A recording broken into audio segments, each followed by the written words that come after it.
Bonjour à tous, j'espère que vous allez bien. On va voir dans cette vidéo les droits des fichiers bien sûr dans le système d'exploitation Ubuntu.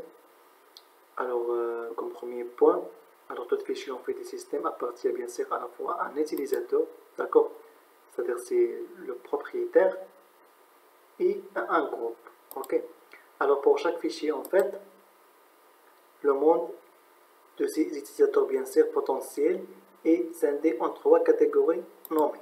Alors la première, il s'agit des propriétaires, ok, ce sont propriétaires, c'est-à-dire user, CEO, ok.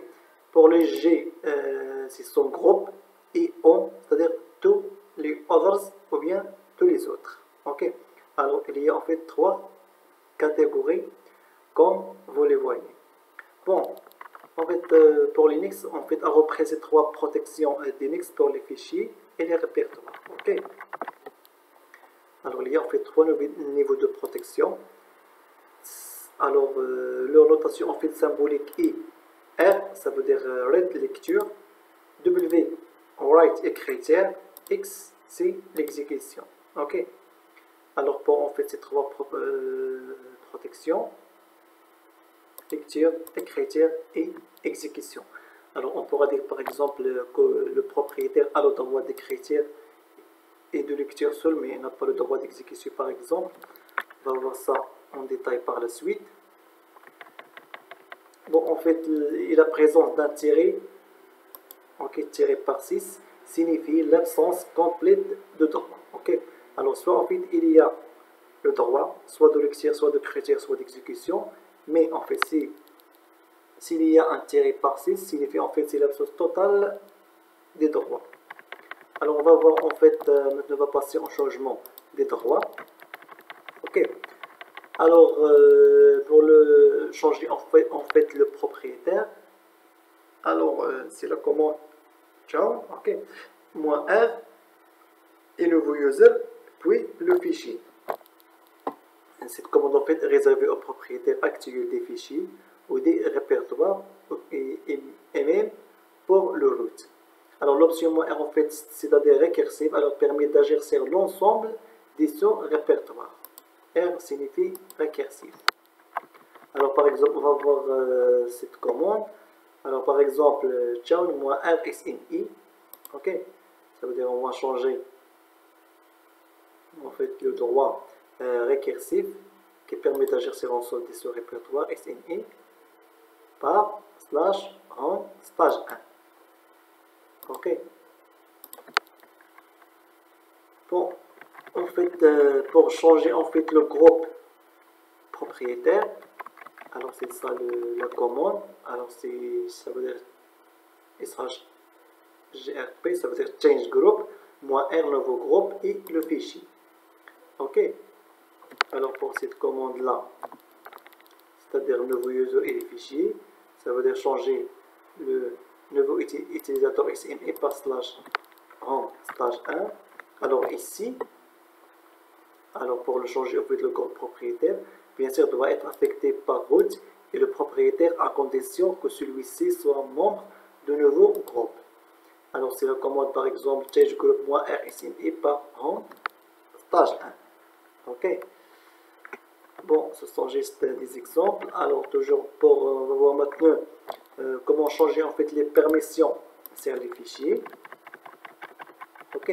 Alors pour les fichiers en fait c'est sh mode, ça veut dire change mode. Ok, ça veut dire changer le mode.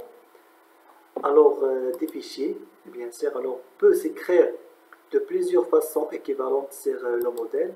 Alors change mode -r, c'est l'action. Et ici, le fichier. Alors c'est ça en fait la syntaxe générale de la commande. Alors l'option -r récursive permet en fait de modifier les permissions de tous les sous-répertoires. Ok. Alors pour le paramètre en fait doit permettre de calculer les nouveaux droits d'accès. Ok. Alors pour l'ajout ou bien retrait ou fixation des permissions. Alors pour chaque fichier bien sûr on désigne par you, group et others. Alors comme on a déjà vu, les trois catégories en fait d'utilisateurs et user group others et de pli par A, c'est-à-dire AL, alors soit entre I, soit G, soit O, soit A, qui signifie AL, c'est-à-dire tous les utilisateurs. Alors en fait, plus moins égal l'action d'ajout, de retirer ou de fixer. Alors plus c'est pour l'ajout, moins c'est pour, retirer, est égal pour le fixer, un droit qui s'applique à chaque catégorie séparément. Okay? Alors pour les changements faits sur le modèle, à quelle catégorie ou bien quelle action ou bien quel droit sont alors notés symboliquement par cette notation-là.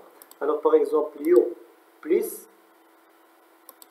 alors on a ajouté en fait le droit read, ça veut dire de lecture, on a donné en fait ce droit à utilisateur. Pour le groupe, c'est moins, c'est-à-dire on a retiré le droit de critère pour le groupe, pour le other, alors et le AL, on a en fait donné le droit d'exécution, CX.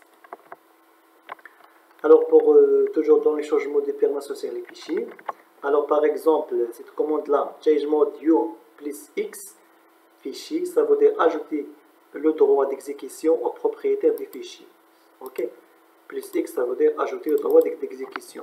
Alors pour ici, change mode groupe other moins rwx fichier, c'est-à-dire enlever tous les droits d'accès, ok, moins x d'accès à tous les utilisateurs sauf le propriétaire, ok, parce qu'ici il n'y a pas de user.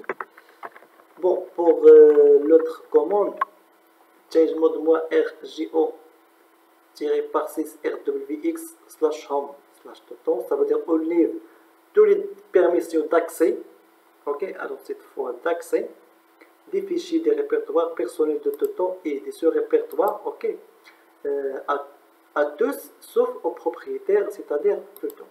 Alors ici le propriétaire c'est Toton, bien sûr sur le propriétaire parce qu'ici on n'a pas user, ok, alors il y a que le groupe et others. Bon, en fait on va voir la notation absolue et octale, ok. Alors, soit il y a la notation absolue et la notation octale. Alors, on va voir les deux. Alors, pour la notation absolue, en fait, c'est comme ça. Par exemple, change mode u est égal à rwx, g est égal à rw et o est égal à r fichier. Alors, remplacer toutes les permissions en fait, précédentes des fichiers en les fixant à rwx, rw, tiré par 6, r, tiré, tiré. Ok. C'est-à-dire, on a donné en fait à l'utilisateur le droit de lecture de critères d'exécution. Le groupe, il y a seulement lecture et écriture, il n'y a pas d'exécution. Pour le other, alors on a donné seulement le droit de lecture, il n'y a pas d'écriture, il n'y a pas d'exécution. Ok, alors c'est la même chose ici. Alors si on fixe bien sûr les permissions à, ok, rwx, et ici il n'y a que R. Pour le WX, il n'y a pas, alors on met tiré, et aussi on met point d'exclamation. Alors on ne change pas les permissions précédentes des groupes other. Ok, c'est-à-dire on laisse en fait les permissions précédentes. Bon, pour cette commande-là aussi, alors c'est la même chose. Fixe en fait les permissions à ça. Ok, alors c'est là, c'est le mode en fait absolu. Alors maintenant on va voir octal. Alors pour le octal, alors c'est aussi simple.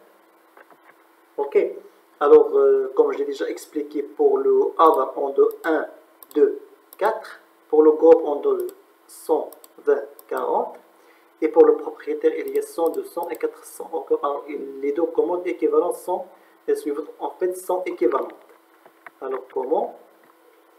Alors change mode 764, c'est l'équivalence de change mode user. On a donné tout parce que 100 plus 200 plus 400 est égal à 700, c'est ça 700.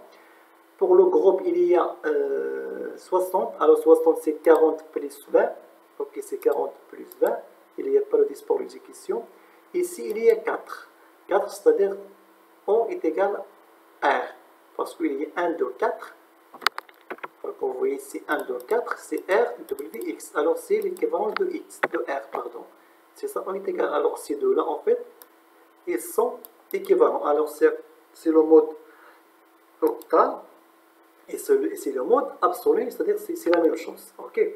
Alors je pense, je vais m'arrêter là. Et pour la vidéo suivante, on va entrer en fait dans le masque de protection et masque. Si vous avez des questions, n'hésitez pas à les poser et merci.